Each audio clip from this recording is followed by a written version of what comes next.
One of the great highlights of my time here at Westmont College was the nearly 10 years I spent working just across the office from Michele Mollkoy. Michele is a delight. She's smart and she's funny, and she is passionate about Jesus Christ and college students. She says they are her favorite. That would be you all. She is now an organizational development consultant working with Cottage Health System and also an adjunct faculty at Antioch University. She lives in Santa Barbara with her husband, my buddy, my fellow USC football fan, Chris, and her two sons. And again, she loves students. And she's got a good word for us this morning. Let's welcome Michele Mollkoy.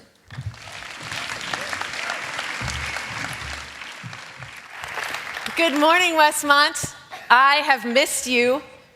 I missed chapel worship, I was realizing when we were singing. That was awesome. Can we give them a round of applause? That was fantastic. I was here in student life, in campus life actually, from 2002 to 2011. And besides chapel worship, the thing I miss most would be the DC. Yes, I miss the DC. Yeah, anytime anyone wants to invite me to lunch in the DC, I'm there. Just let me know, I'll be there. Something new that was just getting started when around the time I was leaving, was the whole garden situation, with the fact that now we eat stuff that we grow in the garden. It's on the salad bar. You guys are looking at me like, it's 2014, hello. But it was super cool when it started. Are you guys familiar with the whole, organic, local craze, slow food? You guys know paleo? You familiar with that? So I've been eating like this paleo way for about 3 years. So for those of you that don't know, it's called clean eating. You eat mostly meat, seafood, vegetables, fruit, not a lot of processed food. This relates to my talk. I'm not just thinking about the DC, although I am. So paleo is one way of eating where you eat, not sugar, added sugar, not alcohol, not dairy, not grains, not legumes, not white potatoes. So that's paleo. So I have been eating that way for like 3 years. It's cool. I have more energy. I don't get sick. It's neat. A year ago, I did something called a Whole 30 challenge. Anybody heard of that? You healthy freak people out there? Whole 30 challenge is pretty hardcore. It's where you eat like super rigid paleo for 30 straight days. So no sugar, alcohol, dairy, grains, lots of meat, lots of seafood, lots of eggs, lots of vegetables and fruits, and some healthy fats. Doesn't that sound like fun? It wasn't my favorite.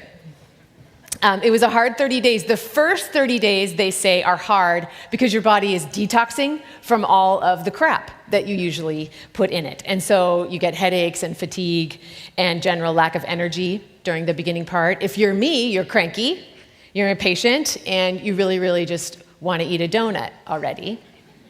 But then they say, and it's true, it's different for everyone, but for everyone, at some point you kind of turn a corner after a couple of days. And, you kick the cravings and you have more energy and you feel like a superhero and, the grass is greener and the birds are singing and all that great stuff happens. And you're like, wow, I might want to change some of my habits for the rest of my life. And that's the idea of the challenge, is to see, what you can do. So the Whole 30 wasn't unfamiliar to me. I did it about a year ago, right at this time of year in October. It wasn't totally unheard of because I was already eating kind of that way. But Whole 30 is like, really extreme. It's really it's like 2.0, So it wasn't that hard for me to not eat, the yucky stuff. It wasn't that hard for me to eat more vegetables and meat. What was hard for me was something that the Whole 30 people call sex with your pants on food. Stay with me, stay with me. Sex with your pants on food is when you figure out how to paleoize desserts or junk food, okay? So like I said, paleo, not super extreme, like a pretty good way of eating, but like you can't have white flour, so you can have nut flour, and you can't have sugar, but you can have honey or dates, okay? So this was cool for me because I don't like super rigid. I'm not a crazy black and white, structured person. And I tend to rebel if I'm in a situation where I feel that I'm surrounded by absolutes. Perhaps some of you can relate to that. But that's how I am. So I liked paleo because it was like pretty good, but it wasn't crazy. Whole30 seemed cray-cray, really extreme. That was difficult to me. Whole30 says no paleoifying dessert or junk food choices. No gluten-free brownies, which I love to make. No, flourless cupcakes. No, you don't want to try to replicate stuff that is bad for you during your 30 days. That misses the point of the Whole30 entirely. The goal of the Whole30 is to be conscious, is to be mindful and to be present about what you're putting into your body. And so if you're just like trying to recreate like cinnamon rolls with weird ingredients that you had to order online that come packed in dry ice, like that's not going to really get you what you want, right? I did that. Don't you laugh, but I did that. So the deal is paleo, you can kind of mess around. Whole30, no desserts or junk food, period, space, okay? I can tell you now, a year later, I'm a believer in the philosophy of all or nothing, even though that's not typically how I roll. Sex with your pants on, food defeats the purpose. It's counterproductive, and it misses the goal of what you're trying to do when you're trying to eat healthy, eat clean, eat on a Whole30 challenge. You want to think critically about the food choices you're making, and you can't do that if you're just messing around. So this is about asking yourself what you really want and choosing that above all else. So now we're going to transition and talk about a story in the Bible that relates to this. I thought about this. It's one of my favorite stories in the Bible. It's in John 5. And I thought about this story a lot, actually, when I was doing the Whole30, because it talks about somebody who didn't seem to know what they really wanted, at least at first. So I'm going to read it to you, and then we'll talk about it. It says, Jesus returned to Jerusalem, this is in John 5, for one of the Jewish holy days. Inside the city, near the sheep gate, was the pool of Bethesda, with 5 covered porches. Crowds of sick people, blind, lame, or paralyzed, lay on the porches. One of the men lying there had been sick for 38 years. When Jesus saw him and knew how long he had been ill, he asked him, "Would you like to get well?" "I can't, sir," the sick man said, "for I have no one to help me into the pool when the water is stirred up. While I am trying to get there, someone else always gets in ahead of me." Jesus told him, "Stand up, pick up your sleeping mat, and walk." Instantly, the man was healed. He rolled up the mat and began walking. But this miracle happened on the Sabbath day. So the Jewish leaders objected. They said to the man who was cured, "You can't work on the Sabbath. It's illegal to carry that sleeping mat." He replied, "The man who healed me said to me, 'Pick up your sleeping mat and walk.'" "Who said such a thing as that?" they demanded. The man who was healed didn't know, for Jesus had disappeared into the crowd. So just to recap, there's this pool in Bethesda. Jesus goes there. And sitting around this pool, lots of people, men, women, maybe even boys and girls. And they were all really in search of the elusive fountain of youth. The pool was connected to an underground stream, and it was believed that every time the water stirred in that pool, healing powers would come up. And whoever touched that water first would find healing. So just imagine this, hundreds of people scattered around, like 5 different patios. Some are paralyzed, some are blind, some are deaf. Perhaps others have varieties of heart disorders or trouble breathing, internal issues. It's like a big outdoor hospital. And when the water is stirred, there's probably this mad rush to the pool. There's probably lots of pushing and shoving and chaos. And Jesus approaches this man who's been ill, who's been identified as an invalid, who'd probably been bedridden for the past 38 years. Or mat-ridden, sitting on his mat. We know that he was a beggar, making a living off of what other people gave him. He may have paid people to bring him food and had other people take care of any of his needs. And actually, life for this man might not have been so bad. One Bible scholar writes, "An Eastern beggar often makes a good living not being cured." So there was a risk in being cured, and Jesus lived in that culture and knew about that risk, and he understood this way of thinking. And he asks the man laying by the pool, "Do you want to be made well?" On the surface, this is a ridiculous question. It would be like asking someone who is wearing a bikini in the middle of a Minnesota snowstorm if they would like a coat. It doesn't make any sense, but looking deeper, Jesus' question was profound and insightful. Because when Jesus asked the man if he wants to be made well, the word wants takes this conversation to a deeper level. We don't see it in the English, but Jesus is literally telling the man, are you not only willing to get well, but are you also committed to showing me by your actions that you want to get well? It's an invitation to participate. There are strings attached to the question, the way that he asks it. So it's like if somebody called you up on the phone one day and said, I have an extremely large amount of money that I want to give you, and I want you to spend it in exactly this way. Would you be willing to accept that condition? That's what's going on. Here's what I wonder about this conversation. I wonder if Jesus really didn't know if the man wanted to be well or not. Or if the man just thought he wanted to be well. Is that what he told everyone? What he proclaimed, what he called his longing, and what he named his desire? I invite you to take a moment and consider this question for yourself. What do you most long for right now in your life? What brings a smile to your face? What motivates you to get up out of bed in the morning? What sustains you during a regular day? What keeps you going through the tough times in your life? What do you fear? What knots up your stomach or tenses your shoulders or makes your heart pound, and what gets you through those fears? What do you crave, and what satisfies the cravings? What do you pray for if and when you pray? What brings you to church if you attend church? There are probably as many answers to those questions as there are minutes to our lives. Our longings, our fears, our sighs, our groans are extremely personal. They're too deep for words, and they change from season to season. Some of you might have come here to Westmont, to college, like the man in John 5 came to the pool. You want to be fixed. You want to be made well. You want to be better. Maybe you want an education. Maybe you think that'll make you better. Maybe you think a community like this will improve you. Maybe you want financial security. Maybe you want a spouse. Maybe you want peace in your family or in your relationships.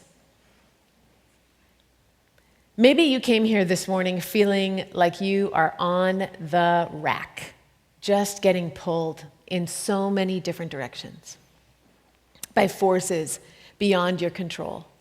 Maybe you're discouraged or lonely or exhausted, and you long for a solution, an answer, a change.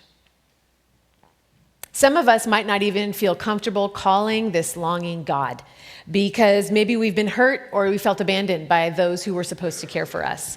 Maybe even by God, and in our suffering, we felt like God was not there. We all have our problems, and we all have our pools. Some of us turn to cravings or addictions of various sorts to meet those needs. Whatever our pool or our escape of choice is, we want a way out. But those don't really meet our needs. And we don't know how to admit that we want more. And maybe that's because we're afraid of reaching for that true wholeness, just in case it's not there. Or maybe we think we're not worthy. And maybe for some of us, this has been going on for a while, 2 years, 5 years, 10 years. The Bible says in this one man, it was going on for 38 years. And it doesn't go away, not for long. There is within each person a yearning for connection to something bigger than ourselves. Something good, something whole, something nurturing and sustaining. And the good news is God created us with that desire and that need for him. And he wouldn't be a good God if he just created us with longings that couldn't be fulfilled. That would be really sick of God. And I don't mean sick in the way that my 13-year-old junior higher means it, like sick. No, like that would be twisted. That would be wrong of God. So if we all have needs or longings, then here's my question. What do I do with my longings, with my yearnings and my wants? Where do I go with them? Are they attached to me? Do they go where I go? Or are they like luggage that I can take with me places, but then like I can get on a bus and then I could leave them on the bus and I could get off the bus and they would go? How do I manage them appropriately? What does that even look like? How do I know if I'm doing that well? And what if some desires or cravings just won't go away? Because the answers to many of these questions come in shades of gray rather than black or white. Many of us don't even ask the questions but it's critical that we do. In fact, our relationship with God can depend on how or even if we confront these deepest desires of our heart. So what I want to do with you is share with you 3 questions that I have found helpful to me when I am finding myself in a place of yearning or longing. I ask myself these 3 questions, and I'm going to relate them to the story in John 5 and also to my Whole30 experience of last year. So top 3 questions that I ask myself. Number 1, will this satisfy me? Will this satisfy me? I did this Whole30 a year ago, like I said, at work, and I told everybody, I can't eat that, I can't eat that, I can't eat that. And I did something nice for someone, and she made me a cake. She called me up. She's like, Michelle, I made you this cake. Then I remembered you're doing that whole gluten-free nightmare thing. But I brought it to work, and it's here now, and I don't know what to do with it. Awesome. I said, well, yeah, I won't be eating it, but the other people that work with me, I'm sure, would love to have some of that cake. So she brings it over, and it was like a chocolate bundt cake. I still remember. She said she'd make me another one. She hasn't. Chocolate chips, chocolate drizzle frosting, chocolate shavings. Then she wrote a note. She put it in our common area, and she wrote this note. Hey, I made this cake for Michele Mollkoy. She doesn't want it. Help yourself. People are calling me. They're like, is the cake poisoned? What's the deal with the cake? But I knew it wouldn't nourish me, especially when I was doing this thing where I was having nothing like that, right? It would give me a tummy ache. I would feel really sick. It wouldn't satisfy me, ultimately. You know that research on carbohydrate consumption shows that some food only makes us hungrier, makes us want more of it, not less, as we eat it. But that's never the food that's best for us because it doesn't satisfy. And spiritual thirst, if misdirected, can turn into what the Bible calls the lust of the flesh, a desire for sensual pleasure. And the gratification of these lusts is short-lived, and so we seek more and more and more and more. And it plunges us into a downward spiral of discontent and dissatisfaction. I don't know, again, what your cravings are. Could be possessions, could be a significant career, a significant other, the esteem of people you respect. It could be an important position. It could be your appearance. It could be any other form of outward success. What do you think the man in John 5 thought would satisfy him? I think he thought getting in the pool would satisfy him. When Jesus said, do you want to get well? He said, I have no one to help me get in the pool. He didn't answer the question. Jesus asked him a yes or no question. Do you want to get well? He didn't ask him, do you want to get in the pool? The man could have responded, no, I don't want to get well. I have a lot of money to lose from my begging if I was going to get well. Or he could have said, yes, I want to get well. I've been waiting for someone to come and help me.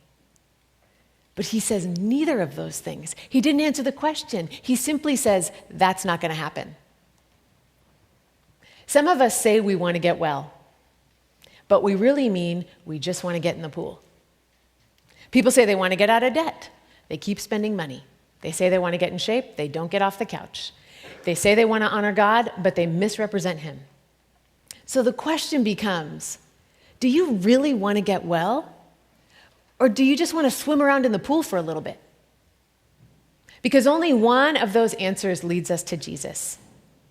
Do you want the pool or do you want Jesus? The pool will not satisfy us ultimately, and Jesus will. So that's my first question. Will this satisfy me? My second question is, will this distract me? Another day during my Whole30 endless month of torture, somebody brought us See's candy. I like See's candy. I'm one of those people that opens up all the bottoms and looks at all the insides to see what kind I would like to eat. And then no one wants to eat them because they're all broken apart, so too bad. So someone brought us this See's candy, and I just kept walking by it, and it would go, more would be gone and more would be gone. And then in the afternoon, there was one left. For like an hour, there was that one left, talking to me every time I walked by. So finally, I pick it up, and I went into my boss's office, and I'm like, dude, do me a solid, eat this piece of candy. He's like, okay, fine. I'm like, thanks. I go do something. I come back to my desk, on my keyboard, the piece of See's candy. Not helpful. It felt sometimes like everywhere I looked, I saw things that I couldn't have fries, pizza, frozen yogurt. Oh, I miss the DC frozen yogurt. I also couldn't believe how many times during my whole 30 I would have a thought that made me anxious. Like, I have to do this, I have to decide this, I have to call this person. And immediately my next thought would be, what can I eat right now? This is embarrassing for me to tell you because I thought I was a pretty self-aware person. But I was astonished at how reflexive and automatic and deep-seated my coping skills were. And when the option of distracting myself through food wasn't available to me, or when all I could eat was like a plantain or some cashews, I had to learn to dig in and feel my feelings and not avoid them. And when we distract ourselves with anything, it could be sugar, alcohol, comparing ourselves, other people, our phones, our screens, our friends, our studies, we miss what our longings have to tell us about God's heart toward us. We all get distracted by other people. You are distracted right now by the people sitting around you, so much so that normally they keep this room really dark to help eliminate distractions. We have laws against texting while driving, and people do stuff like giving up Facebook or other forms of social media or social networking because it's becoming too distracting. Daily, we are driven by endless diversions of the kingdoms of this world, failing to grasp the deeper yearnings behind our pursuit. Look again at what the man in John 5 says in his answer to the question of, do you want to get well? He says, I don't have anyone to help me. By the time I get there, someone else is already there. So essentially, people have been taking cuts for 38 years. Think of how this man has felt. Time after time, he had allowed his hopes to rise with each swirl of the water in the pool, only to have them crushed by the waves of people that get there before him every time. That's the danger of a distraction that lasts. This one lasted for 38 years. He thought he wanted to get in the pool, but he'd forgotten what he really desperately needed and craved, yearned, hungered, and longed for was to be well. So, question 1, will this satisfy me? Question 2, will this distract me? Question 3, will this define me? I learned a lot during my whole 30 about myself and food and health and wellness. And there's a lot of things that, I've kept even to today. Like I still don't eat a lot of processed food, and man, you save a lot of money when you don't eat out, just FYI. But all that stuff is not the most important thing about me. It might seem like that this morning because I'm talking about it a lot, but it's really not. I don't walk around talking about like eating liver and duck fat and something called bulletproof coffee, which is when people put butter in their coffee. Not a fan. But doing the whole 30 was a big deal, you guys, but it doesn't define me. My relationship with God defines me. Being a follower of Jesus Christ defines me. He's the one I want to please above everyone else. He's my leader and redeemer and friend, and my reason for hope and for life. So even though, like I said, even before I did that whole 30 challenge, I still ate mostly healthy, I still was really unprepared for the battle in my desires and my cravings during the whole 30 challenge. In the first several days, like I told you, I was irritable, I was frustrated, I was depressed, I avoided social contact, I fixated on food, I talked about it pretty much all the time. It revealed where my attention goes, where my priorities lie, and what is often most important to me, getting what I want, getting my desires satisfied and my needs met. Now, I want to turn to God first when I want. And when I don't want God, I want Him to help me want to want Him. I want to want only Him, not cheap substitutes that don't satisfy or enticing distractions that don't last. I think when we do this, we experience greater depth and intimacy in our relationship with God, which then sustains us on the deepest level so we don't want the artificial fake crap. Also, high fructose corn syrup is poison, just FYI. Okay, one more time at John 5. After the man answers Jesus by talking about other people, Jesus tells him to pick up his mat and walk, and at once the man is cured. There's a lot more to say about that, but then the healed man got stopped for walking and carrying his mat, and it was a Sabbath, and people weren't supposed to carry things on the Sabbath, but he said, well, the man who made me well told me to do it. And they said, who is that man? And then it says, and the man who was healed had no idea who it was. You guys, for 38 years, this man had been known as an invalid. Verse 7 identifies him as a sick man. But now he is known as the man who had been healed. He's called the healed man or the cured man. The question that Jesus asked of the man at the pool is being asked of us today. What do you really want? What do you long for, crave, desire above all else? Do you really, really want to be made well? Because if your answer is yes, then your life will change. What longings are you allowing to define you today? Are you the one who wants to go to graduate school? Are you the one who wants to get married? Are you the one who wants to be independent? Are you the one who wants to have a wide scope of power and influence? Are you the one who wants to change the world? When I was doing the Whole30, I thought I craved pancakes, but really I craved health.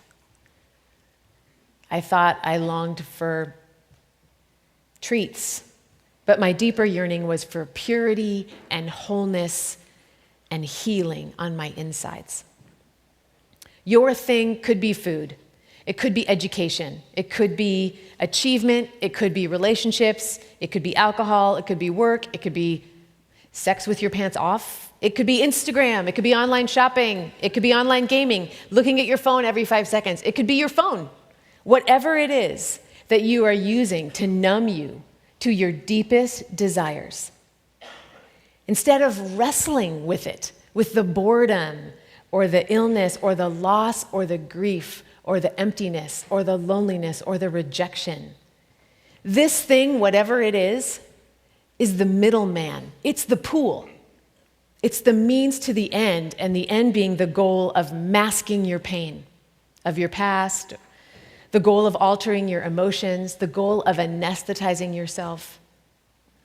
And when you do that, we're creating a secondary problem.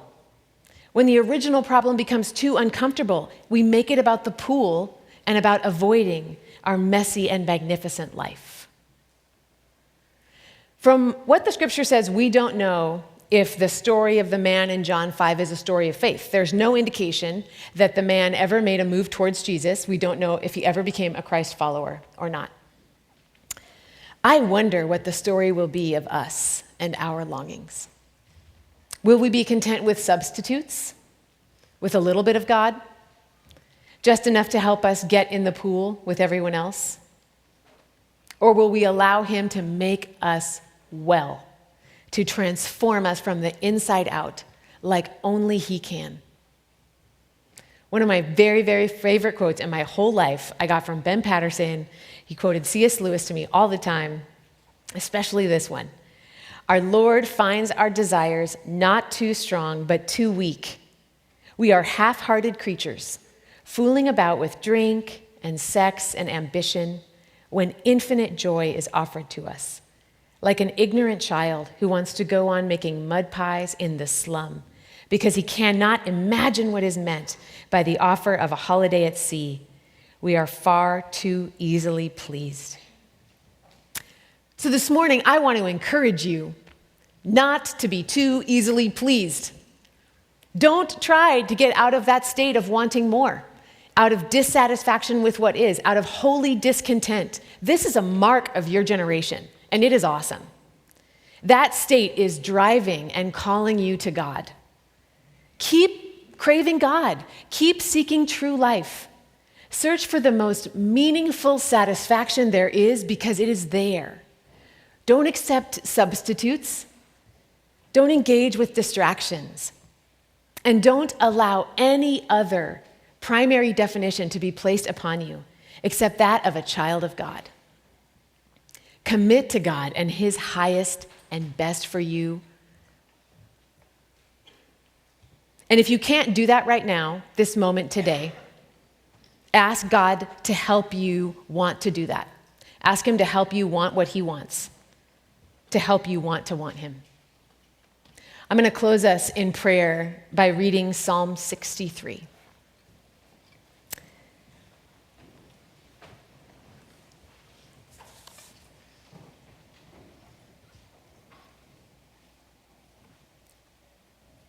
You, God, are my God. Earnestly, we seek you. I thirst for you. My whole being longs for you in a dry and parched land where there is no water. I have seen you in the sanctuary and beheld your power and your glory. Because your love is better than life, my lips will glorify you. I will praise you as long as I live, and in your name I will lift up my hands. I will be fully satisfied as with the richest of foods. With singing lips my mouth will praise you. On my bed I remember you. I think of you through the watches of the night. Because you are my help, I sing in the shadow of your wings. I cling to you. Your right hand upholds me. Amen. You're dismissed. Go in peace.